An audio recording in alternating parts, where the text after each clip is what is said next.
एक विधवा ब्राह्मणी रहते थे और उस विधवा ब्राह्मणी का 2 पुत्र थे और वो 2 पुत्र इस अनाज को खाए, पेट में उनके पत्थर जम गया, मिट्टी जम गई और वो दोनों पुत्र धीरे धीरे कर मर गए। ब्राह्मणी को मालूम पड़ा, वेदों ने बताया, औषधि देने वाले जितने भी वैदिक आए, जिन्होंने वेद तन बताया कि तुम्हारे बच्चों के पेट में मिट्टी पत्थर जम गया, इसलिए तुम्हारे बच्चे मर गए।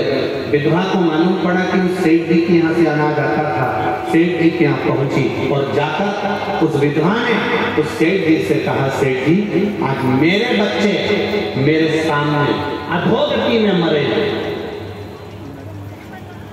जब तुम्हारे बच्चे मरेंगे तब तुम्हें मालूम पड़ेगा, और एक जन्म में नहीं कई जन्म में तुम्हारे बच्चों के साथ यही है। सेठ जी के घर में भी 2 लड़के थे, दोनों अधोगति में मर गए, सेठ जी के प्राण छूट गए। गलती करी केवल एक उस साले में,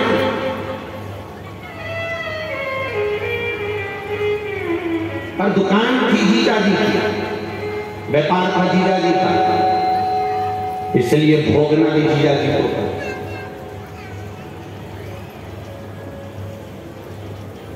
भोगना भी जीजा जी का।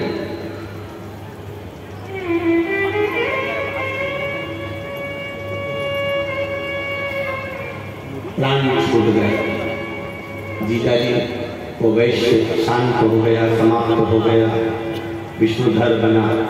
फिर धीरे धीरे धीरे धीरे 1 जन्म, 2 जन्म, 3 जन्म, 4 जन्म निकलते निकलते निकलते निकलते कई जन्मों के बाद में फिर मार्कंडू जी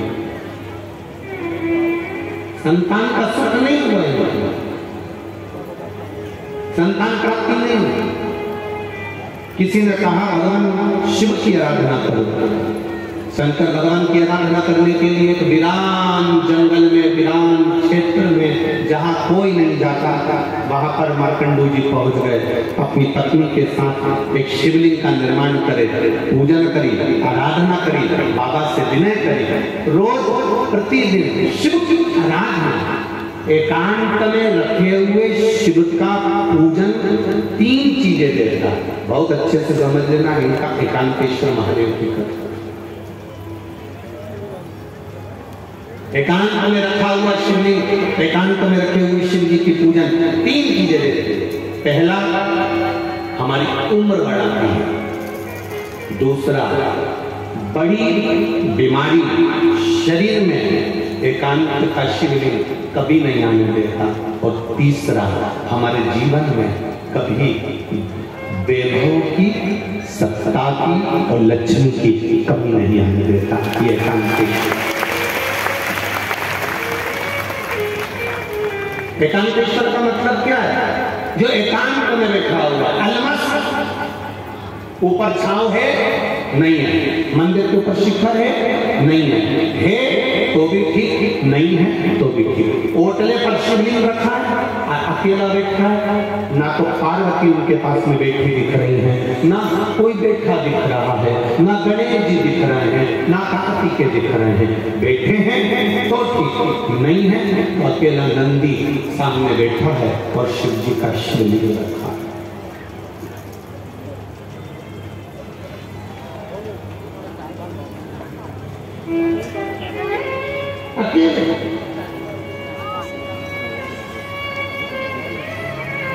कई लोग हमसे कहते हैं, गुरु जी हमारे गांव में शंकर जी का मंदिर है, तो शंकर जी के मंदिर के अंदर पार्वती जी नहीं है, गणेश जी नहीं है, कार्तिकेय जी नहीं है, केवल नंदी है और शंकर जी है, तो क्या हम पार्वती जी, कार्तिकेय जी, गणेश जी को बिठा दें? हमने कहा कितने साल से नहीं है?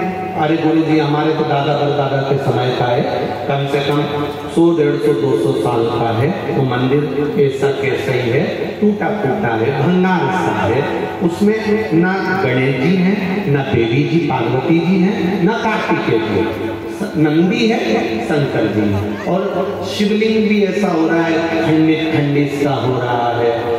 तो क्या हम वहाँ दूसरे देवी जी को, पार्वती जी को, गणेश जी को, कार्तिकेय जी को बिठा दें?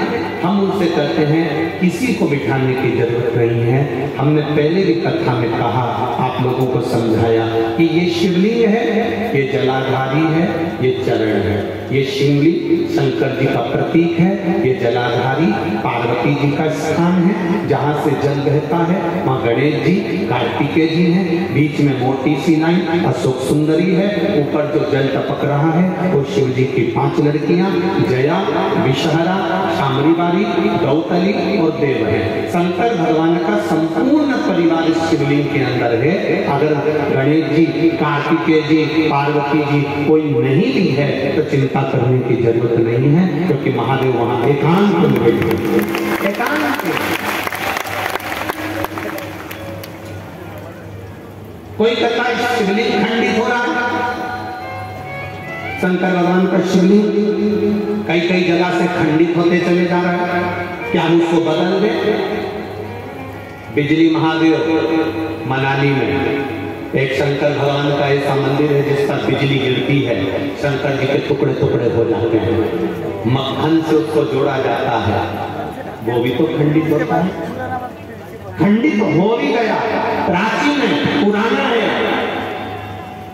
तो वो साधारण नहीं है, वो भी एकांतिष्ठ है।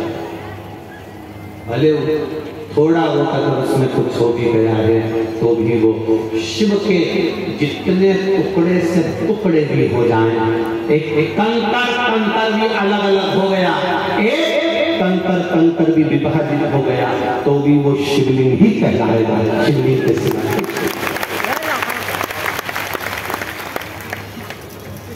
प्रयागराज कुंभ, जब प्रयागराज में प्रयाग का मेला भराया था, तब सतुआ बाबा महामंडलेश्वर संतोष जी महाराज जी ने शिव पुराण की कथा 2-3 दिन मिले शिव चर्चा आप लोगों ने सुनी थी, तो उसमें आप लोगों ने श्रवण करा होगा। राम जी जब रावण को मार कर आए, प्रयागराज की भूमि पर पहुंचे, गुरु बाबा का दर्शन करने गए तो गुरु बाबा जी ने कह दिया नहीं, तुम पर ब्राह्मण हत्या का दोष लगा है।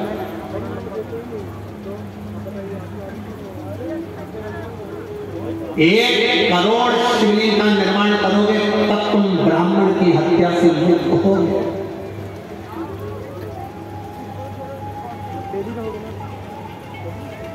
1 करोड़ शिवलिंग का निर्माण करना पड़ेगा तो तुम ब्राह्मण हत्या से मुक्त होगे। अब राम जी चिंता में पड़ गए कि 1 करोड़ शिवलिंग का निर्माण करने में तुम्हारी पूरी जिंदगी निकल जाएगी। एक शिवलिंग बनाऊंगा, 1 करोड़ शिवलिंग बनाने में पूरा जीवन निकल जाएगा, 1.25 करोड़, 1 करोड़ क्या करा जाता है। तब मां गंगा जी से राम जी ने पूछा कि आप बताओ कि शिवलिंग का निर्माण कैसे करा जाए, तो गंगा जी के पास गए।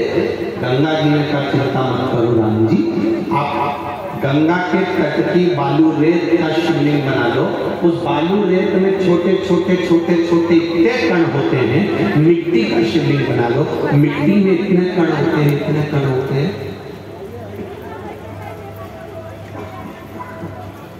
मिट्टी में छोटे छोटे ढेर कण, बालू में छोटे छोटे ढेर।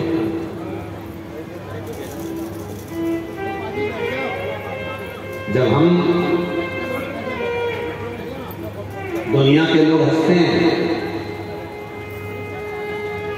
सावन महीने की जब शिवरात्रि के दिन पूरे विश्व के लोग जब ऑनलाइन शंकर भगवान का शिवलिंग बनाते हैं, पूजन करते हैं, आप लोग ने करीब जब हम सीहोर से या जहाँ कथा चलती रहती है वहां से सावन महीने की शिवरात्रि पर जब शिवलिंग का निर्माण करवाते हैं, शिवलिंग का पूजन करवाते हैं, उसका लाभ क्या मिलता है?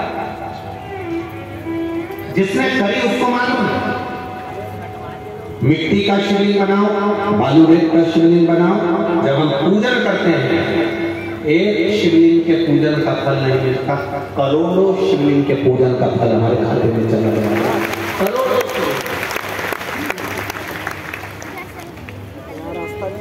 कई लोग कहेंगे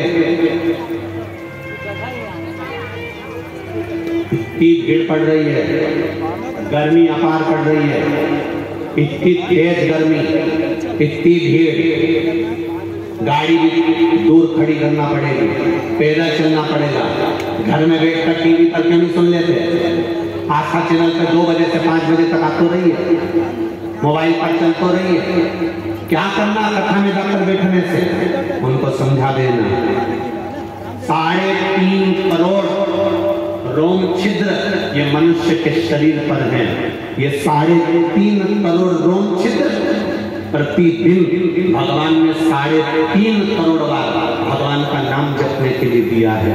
घर में अकेले बैठकर कथा सुनूंगी तो 3.5 करोड़ भजन का फल नहीं मिलेगा, पर कथा के पंडाल में बैठकर कथा सुनूंगी, जब श्री शिवाय नमस्तुभ्यम इतने सारे भक्त एक साथ बोलेंगे, 5 लाख 4 लाख 6 लाख लोग आज भी कथा में आए हैं। ये लाखों भक्त जब एक साथ, अब 5 लाख लोग अगर कथा सुनने आए हैं और 5 बार अगर श्री शिवाय नमस्तुभ्यम 5 लाख लोग बोलेंगे तो लाखों में ऐसे 2 3 4 बार अगर बोलने तो श्री शिवाय नमस्तुभ्यम प्राप्त हो गया तो 1.25 करोड़ 4 करोड़ 3 करोड़ मंत्र जाप हमारे मुख से एक बार में निकल गया तो हमारा फल अपने आप प्राप्त हो गया।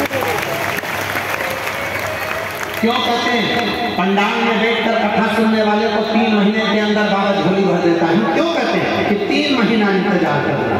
जो लोग बिस्कुट खिला रहे हैं, पानी पिला रहे हैं, किसी को पोहा खिला रहे हैं, आपने अपने तिजोरी के खजाने खोले हैं, अगर इन शंकर के भक्तों के लिए कोई पानी, कोई शरबत, कोई चाय, कोई नाश्ता, कोई भोजन, कोई पूरी। आज सुबह की बात है, किसी का सीहोर फोन गया होगा, कोई बिमला प्रजापति करके कोई महिला, उनका फोन गया कि हम बहुत बड़ा भंडारा नहीं कर सकते, तो हम को अगर शंकर जी के भक्त की सेवा करना हो तो क्या करना चाहिए? तो वहां से हमसे पूछा गया तो हमने कहा उनसे कह दो, एक महिला पुरुष जो पंडाल में दे रहा है, जो कथा सुनने दूर से आया है, अपने घर से तुम जो रोटी बनाओगी, पूड़ी बनाओगी, तुम्हारे लिए भोजन बनाओगी, उसमें 3-4 रोटी ज्यादा बन जाती होगी, वो रोटी अचार के साथ लेकर आ जाना और किसी को खिलाकर चले जाना। भंडारे को जरूरी नहीं कि आप 4 लाख लोगों को भोजन कराओगे तो भंडारे का सुख मिलेगा, 50,000 आदमी को पानी पिलाओगे तो भंडारे का सुख मिलेगा। अपने साथ में एक पानी की बोतल ज्यादा लेकर आओ, जिससे उठकर जाना नहीं पड़े, किसी को हमारे बीच में आना नहीं पड़े, कोई पानी बांटने वाला हमारे बीच में आएगा तो हमारी कथा छूट जाएगी। एक पानी की बोतल ज्यादा लेकर चलो, किसी को प्यास लगे अपनी पानी की बोतल में से बैसाख के महीने में उसको पानी पिला देना, पूरी जिंदगी भर पुण्य का फल प्राप्त होगा। जरूरी नहीं कि हम बहुत बड़ा मंदिर बनाएंगे तो हमारा नाम होगा। मंदिर बड़ा बनाने से नाम नहीं होता। जो भगवान के मंदिर नहीं जाता, जो भगवान की चौखट तक नहीं जाता, जो कभी कथा तक नहीं जाता, जो कभी एक लोटा जल नहीं चढ़ाता, बड़ा मंदिर बनाने से ज्यादा जरूरी है किसी को मंदिर तक पहुंचा देना और उसका मन में मंदिर का प्रवेश कराना।